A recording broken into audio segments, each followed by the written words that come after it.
अस्सलामुअलैकुम वरहमतुल्लाहि वबरकातुह। प्यारे इमरान खान,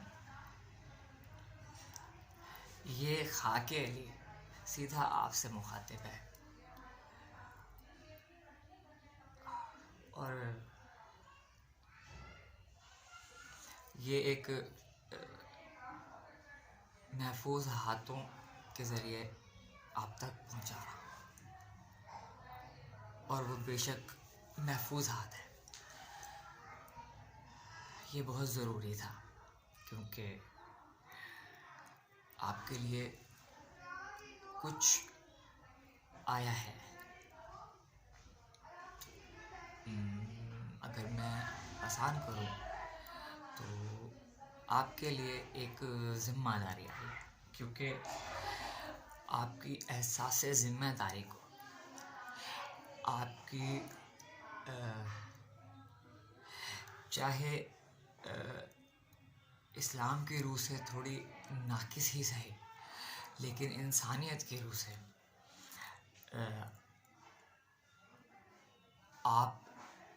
आपके मालिक को पसंद आ रहे हो और आपके खुदा को आप पर फ़ख्र है। कोई बात नहीं अगर पाकिस्तान को फ़ख्र नहीं है, लेकिन मैं ये दावा करता हूँ कि एक वक्त ऐसा आने वाला है जो वक्त इतना खूबसूरत होगा, इतना हसीन होगा,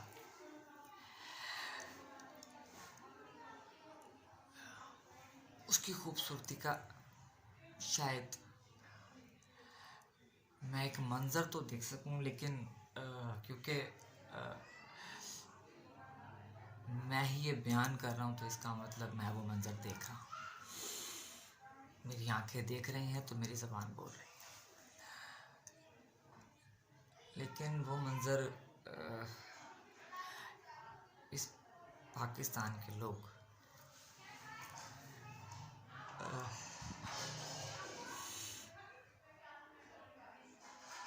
नहीं देख सकते। लेकिन वो जो वक्त है ना, वो एक ऐसा वक्त है जिसमें जो पाकिस्तान है, जो डायरेक्टली कनेक्टेड विद प्यारे मोहम्मद से है, दीन इस्लाम जो है से है, इसका मतलब कि आखिरी दीन है जिसे इंसानियत के लिए आखिरी हद की आसान जिंदगी हासिल करने की तालीम दे रहा है। कि ये एक ऐसी तालीम दे रहा है कि जिस तालीम को अगर एक इंसान हासिल कर लेता है और हासिल करके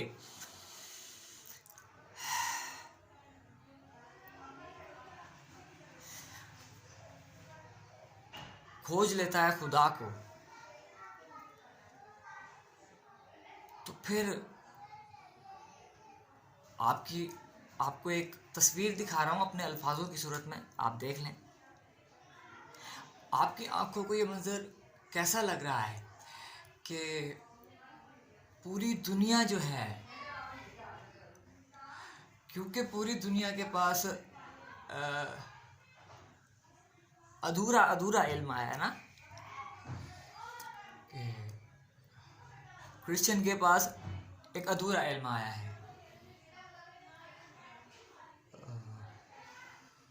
यहूदियों के पास एक अधूरा इल्म आया हुआ है। लेकिन मैं इन दो से पहले कुछ ज़्यादा पीछे जाता हूँ, क्योंकि जाना चाहिए क्योंकि इंसानियत से जुड़ा है, तो ना जाए तो ये इंसानियत के साथ मेरे ख्याल से नाइंसाफ़ी होगी, क्योंकि अल्लाह ने तो इंसाफ यानी तराजू कायम,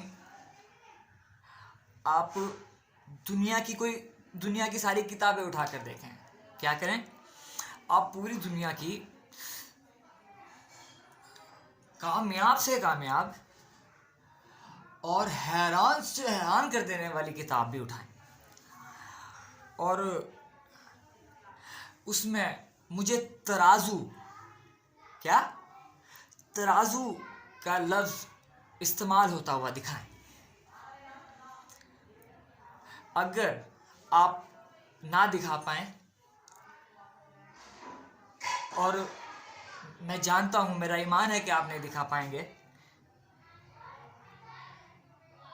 तो आपके लिए एक निशानी है कि ये जो तराजू है ये कैसी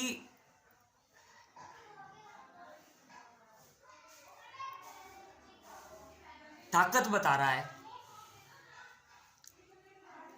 उसे वो एक रिडल, एक पजल की तरह है, कोड्स छोड़ें आप सर, कोडेक्स की तरह है, या मैं यूं कहूं कि this is a paradox. I think, मेरे ख्याल से अभी फिलहाल मैं इससे बड़ा वर्ड नहीं बोल सकता, या मैं बोल सकता हूं सर मैं बोल सकता हूं, आई एम वॉचिंग के दैट इज लुकिंग लाइक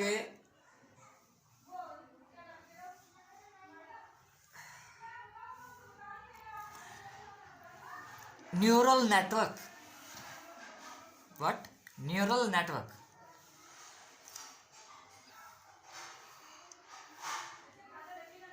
तो ये जो न्यूरल नेटवर्क है ना सर, अगर आप इस न्यूरल नेटवर्क की हद को देखना चाहते हो, जो कि आज तक कोई नहीं देख पाया है, पूरी दुनिया इसी काम में लगी हुई है कि इस न्यूरल नेटवर्क की हद को देख पाए, तो कसम उस खुदा की जिसके कब्जे में मेरी ये नाकिस जान है, कुरान पाक, दीन इस्लाम यानी कि मोहम्मद का दीन सीधा उस नेटवर्क की हद को पार करते हुए दिखा रहा है। वो दिखा रहा है कि सॉरी, मुझे माफ़ करना कि कोई चपलियाँ वगैरह मुझसे बच जाएं, क्योंकि दर्द होता है, जब दर्द होता है तो फिर नॉर्मल रिएक्ट नहीं कर सकता है बंदा, माजरत। वो उस जगह पर लेकर जा रही है कि जहां दुनिया पहुंचने के लिए बहुत दौलत लुटा रही है,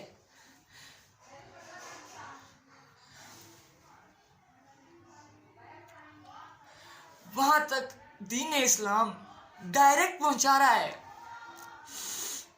हाय,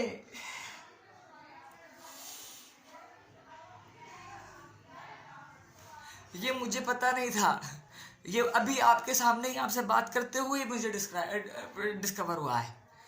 और मेरे साथ कुछ ऐसा हो रहा है कि किसी मतलब कि मेरी ये बातें जो मैं कर रहा हूँ, इन्हें खुदारा किसी नाकिस ईमान रखने वाले इंसान के सामने, मतलब कि उस नाकिस ईमान यानी कि नाकिस इल्म यानी कि नाकिस अक्ल।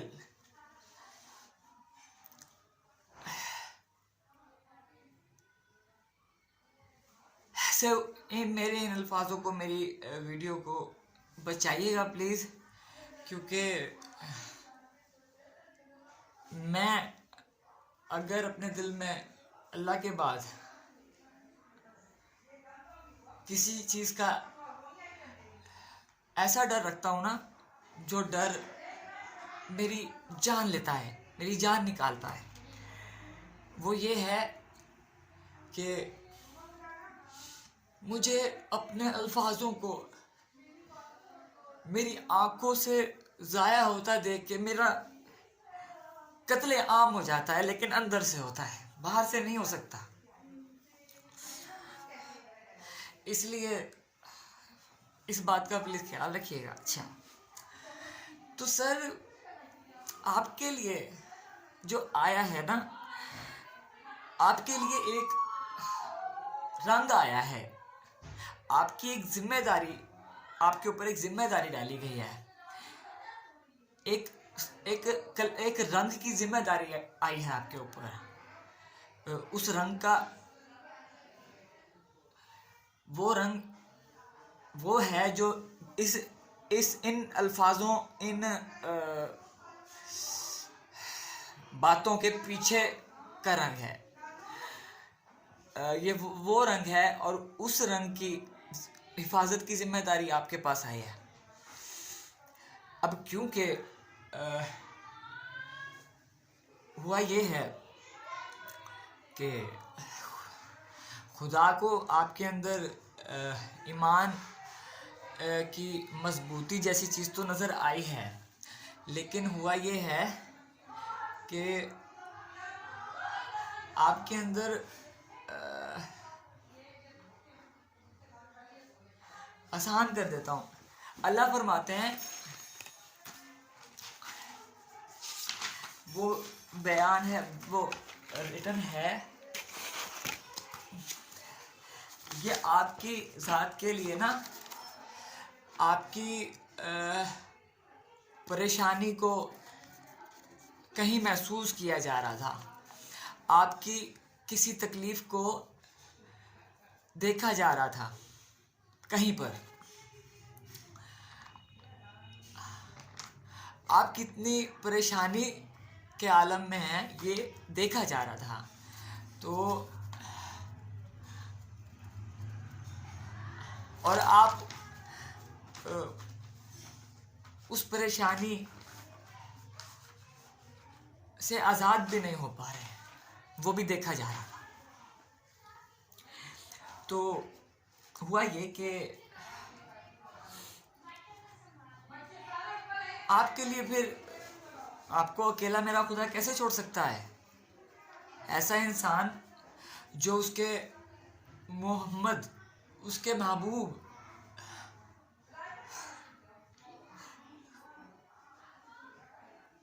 की रियासत बनाने का ख्वाब रखता है, जो मदीना की रियासत के ख्वाब देख रहा है,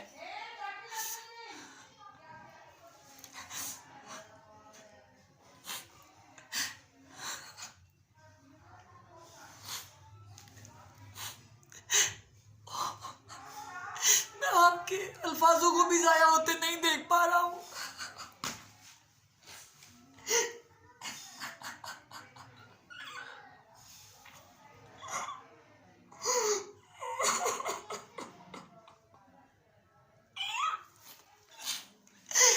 अल्लाह अकबर, अल्लाह अकबर, ला इलाहा इल्लल्लाह।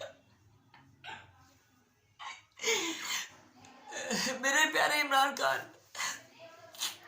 ये आंसू जो आज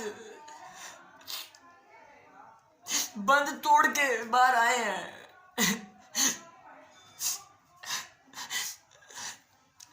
ये आंसू पाकिस्तान में ऐसा और कोई मुझे मिल नहीं रहा जिसके सामने निकल सके।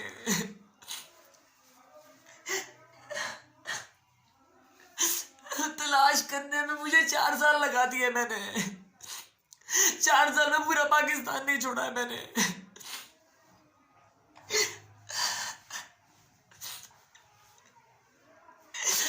पाकिस्तान को ऐसी हालत में देखा है, मैंने ऐसी हालत में देखा है पाकिस्तान को।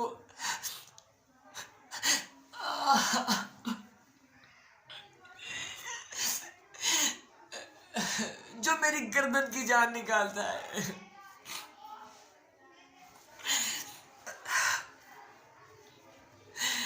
लेकिन कोई मसला नहीं है, मैं रोना धोना नहीं रो रहा हूँ कि ये गलत कर रहे हैं, ये गलत कर रहे हैं, ये रोना धोना नहीं है।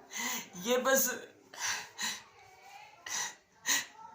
एक ऐसे इंसान के लिए बोल रहा हूँ, एक ऐसे इंसान के सामने बोल रहा हूँ ना कि जो इंसान कम से कम मेरे लफ्जों को जाया होने नहीं देगा। सीरियसली उस ऐसे इंसान के सामने बोल रहा हूँ, वरना मैं ऐसे किसी इंसान के सामने नहीं बोलता हूँ, क्योंकि मुझे ऐसी कोई आंखें, ऐसे कोई होठ, ऐसा कोई माथा, ऐसी कोई आंखें पाकिस्तान में मिली नहीं कि जो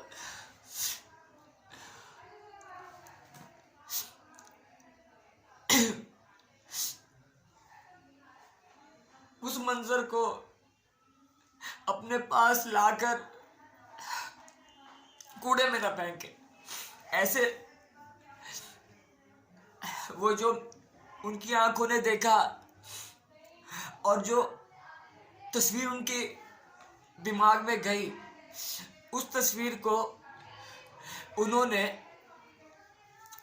दौलत, लालच, हवस, भूख, जहालत, कम इल्मी, लाशऊरी,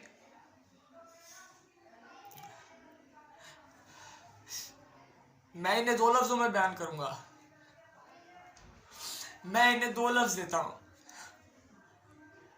बल्कि 3 लफ्ज हैं। मुसलमानियत,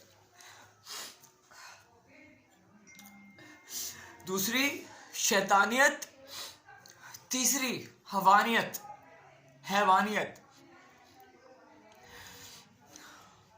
ये 2 जो नाम है ना, ये मुसलमान के साथ जुड़ने का मतलब क़यामत ला देने के बराबर है।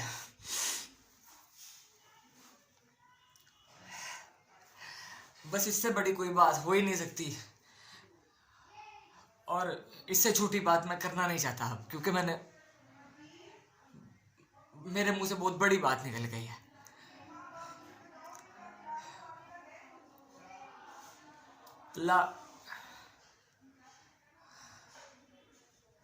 सबसे पहले तो मेरे प्यारे इमरान खान, मेरे बड़े भाई, मैं अगर एक दिल की बात बताऊं आपको, तो आपके लिए क्या, आपके पीछे एक लड़ाई मैं भी लड़ रहा हूँ 4 साल से। वो लड़ाई जो है ना, वो आपकी कमर मजबूत करने के लिए मेरे ख्याल से वो लड़ाई लड़ी है मैंने, क्योंकि मुझे पूरा पाकिस्तान आपको तोड़ता हुआ नजर आया है। पूरे पाकिस्तान को मैंने देखा है कि चारों तरफ से आपको तोड़ने की कोशिशें की जा रही हैं।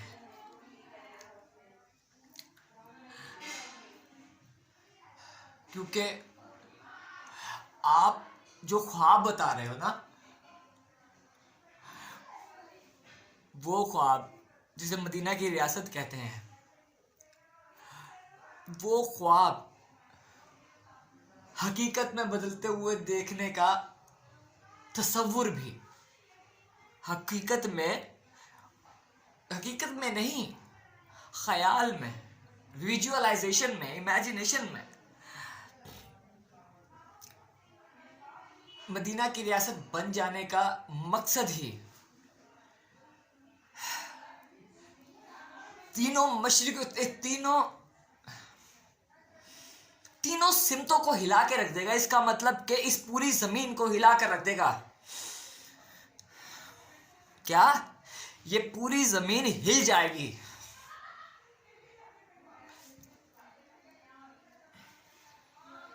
यानी कि वो ताकतें हिल जाएंगी जिन ताकतों के ऊपर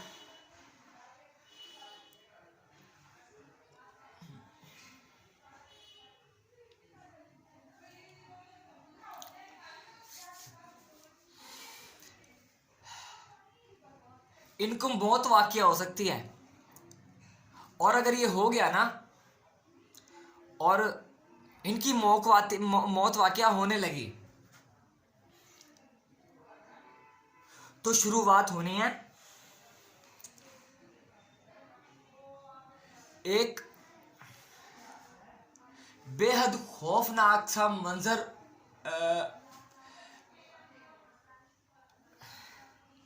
दिखाती हुई एक जंग।